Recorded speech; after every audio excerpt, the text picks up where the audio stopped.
Good evening, everyone. Hopefully, you're having a wonderful day so far. I've got a good one for you today. So, Kevin O'Leary's coming out and talking about how Canada could become the 51st state. And because it's a little bit of a slow news day, I thought we'd review it. So, before that, if you like this video, or even if you don't like this video, but watch it, if you could subscribe, that would be awesome. Hoping to hit the 700 subscribers by the end of January and hit the like button. So, with no further ado, let's get into it. Like Donald Trump, he is using social media once again to suggest Canada be made the 51st state. Have a look. Trump recently shared a pair of posts to Truth Social. One care with a map of the U.S. and Canada with the United States written over it, and then the second one. Just saying this. Oh, Canada. Kind of poking fun at the idea of our sovereignty and possibly losing it. Meantime, Shark Tank star Kevin O'Leary has been making plenty of headlines recently as he reportedly talked with Donald Trump about a potential North American union. Kevin O'Leary joins us in a TMS exclusive from Miami this morning. Good morning, Kevin. Great to be here. Thank you. Thank you for joining us. All right, so you have suggested Canada could benefit from an agreement with the U.S. similar to the EU. Kevin, we've thought about this. Let's pretend we're on Shark Tank right now. What is your pitch? Sell it to us. The economies are so intertwined that there's huge potential here. You know, the polling in Canada was, do you want to sell your sovereignty? And obviously, nobody wants to do that. However, I'm very fortunate. I have over 10 million social media followers, so I poll them myself. There's a lot of interest in understanding what the economic benefits of union could look like because, I'll give you an example. Because most of our resources trade in American dollars in Canada, and we're the richest country on earth per capita in terms of resources, unfortunately, till recently run by idiots, and now it's opened up.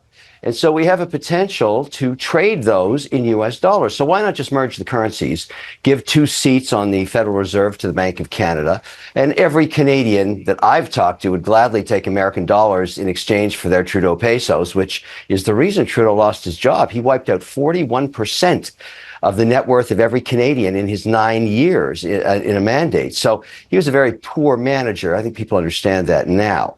And so that's number one. Number two, a uni passport. That's just the nickname I gave it. Each country, if you had a Canadian passport in good standing and you had a U.S. passport in good standing, regardless of where you were born, you could apply for a uni, which would give you free passage in both directions at one tax rate, with no deductions. And so that's how you can control immigration, because you would say to a student that's trying to get into MIT or to Waterloo Robotics, you need to apply for a uni. And if you pass for it, you can move your family here and you get to stay and work in this country.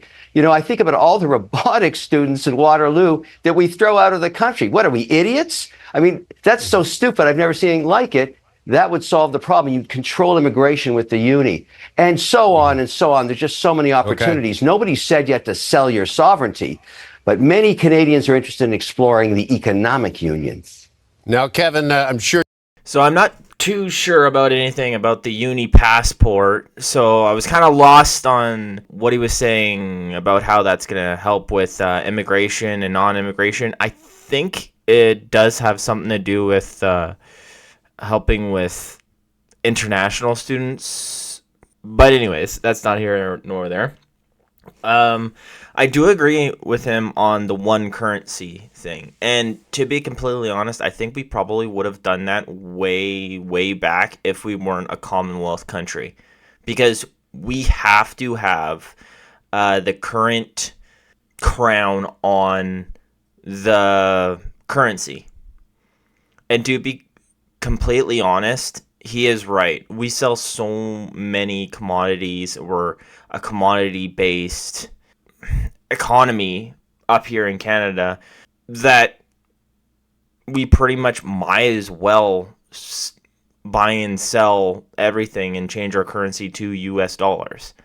Because, as he said, keeping Canadian dollars, it just risks the our currency going up against the American dollar during the Pierre Poilievre years, and then we get another Justin Trudeau in after that, and it just tanks it all over again.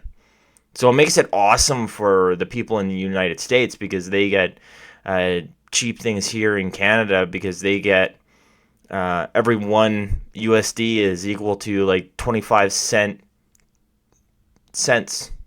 of their dollar. Or, sorry, every one Canadian dollar is worth like 25 cents USD. So, I mean, it would help Canadians in that way. Sure, you realize you've also been criticized online for some of these ideas here in Canada.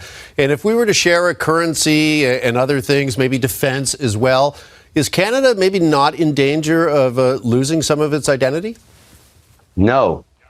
It gets to keep its identity. You're still born in Calgary or Montreal as you would be born in Dallas or Houston. It doesn't matter. You retain your citizenship of Canada with the benefits of a union with the world's largest market.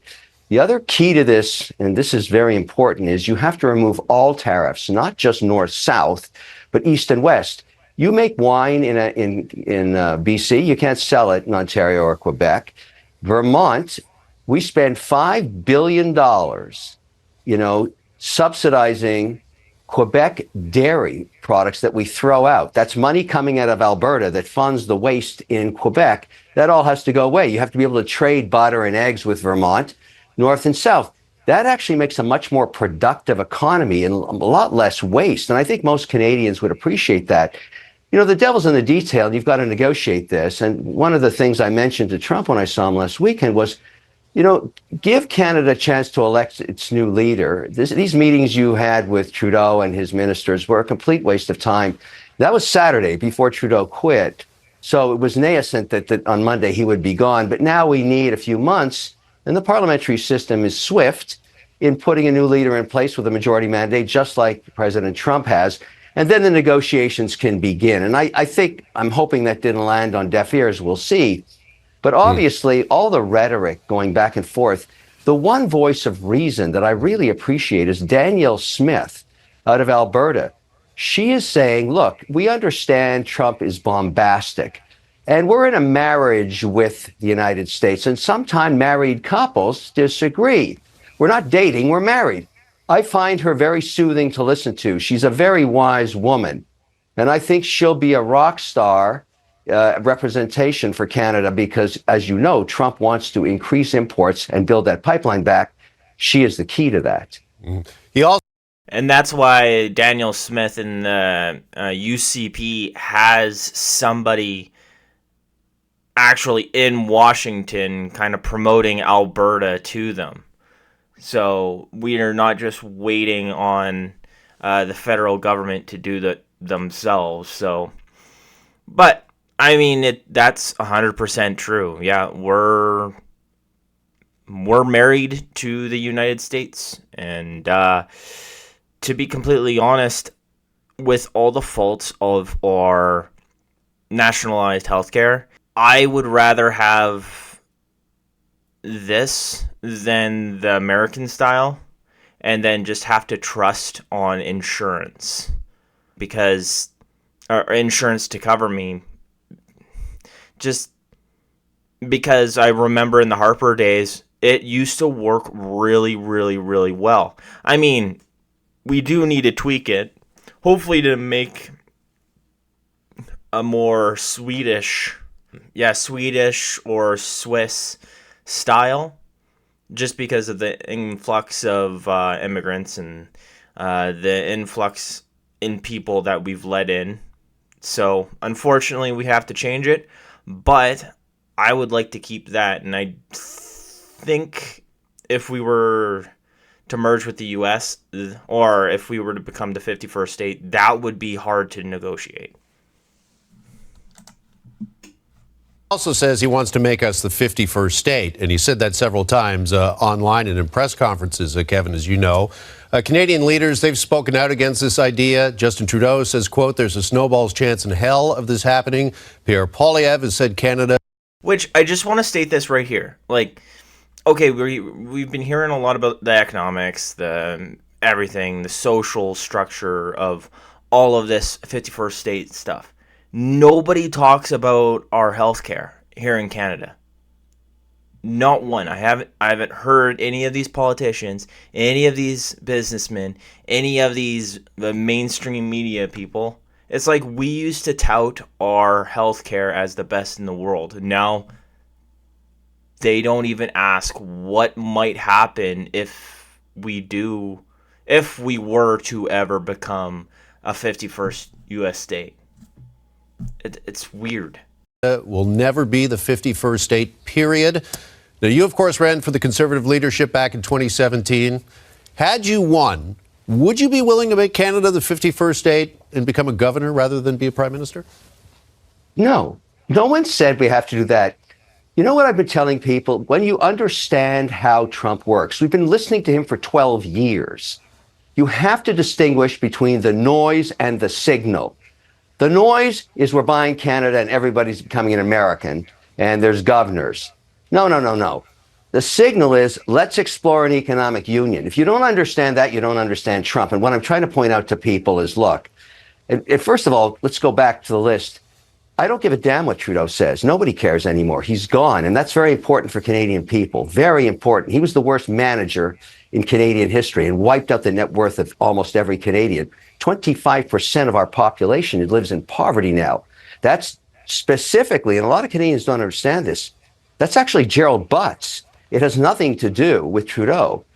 Trudeau has no idea what he was doing. I think people have figured that out. But if you recall in the original mandate, the majority mandate when Trudeau swept into power, the actual policy came from a man named Gerald Butts, who does not get enough credit for destroying the Canadian economy. He separated all the resource-based industries from the capital that funded it. He never understood how Canada became wealthy. Most of institutional investors, I included, left Canada 8 years ago, and you can see that GDP per capita drop, invested capital, foreign capital drop, GDP growth in Canada drop, debt per capita go up, all the other issues that people understand. Yeah, Kevin, that wasn't Trudeau, that was Gerald Butts.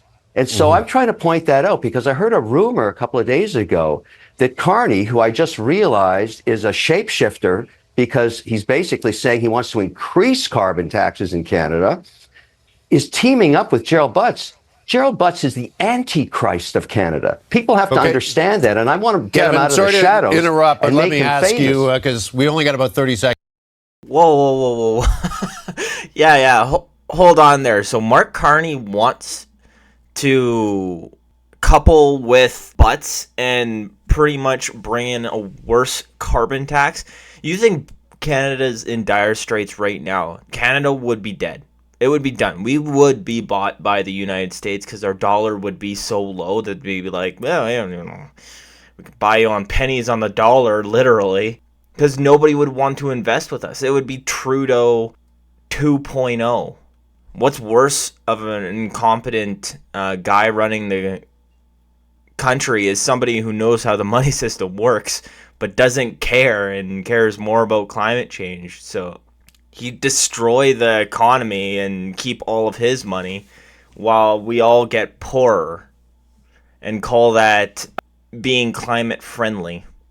In my point of view, I don't mean that's actually what he'd do, but in my point of view, that's what he'd do. Seconds left here. Do you believe Donald Trump, is he bluffing when we hear that he wants to make Canada the 51st state then? I said that. That's just noise. What he really wants is the economic union. And frankly, at least half of Canada wants to explore that. Nobody wants to sell their sovereignty. So everybody chillax about Donald Trump in terms of what he says. He's bombastic. We know that. Listen to the signal, explore the opportunity. That's my message to Canadians. All right. So yeah, kind of like what I said. Everybody, chill out. It's not this big of a thing. It's fun to think about, and hey, exploring something like the European Union would be kind of interesting. Having a common currency, would that actually work? It's not a bad thing to think about. But what do you think down below? Do you think we should have a common currency to the United States, kind of merge it and get rid of the Canadian dollar? Let me know what you think down below, and if you like this video, please like and subscribe. And if you'd like to donate to the channel, I have a Buy Me a Coffee link down below. And every little bit helps, and it all goes back into the channel. So other than that, have a great day.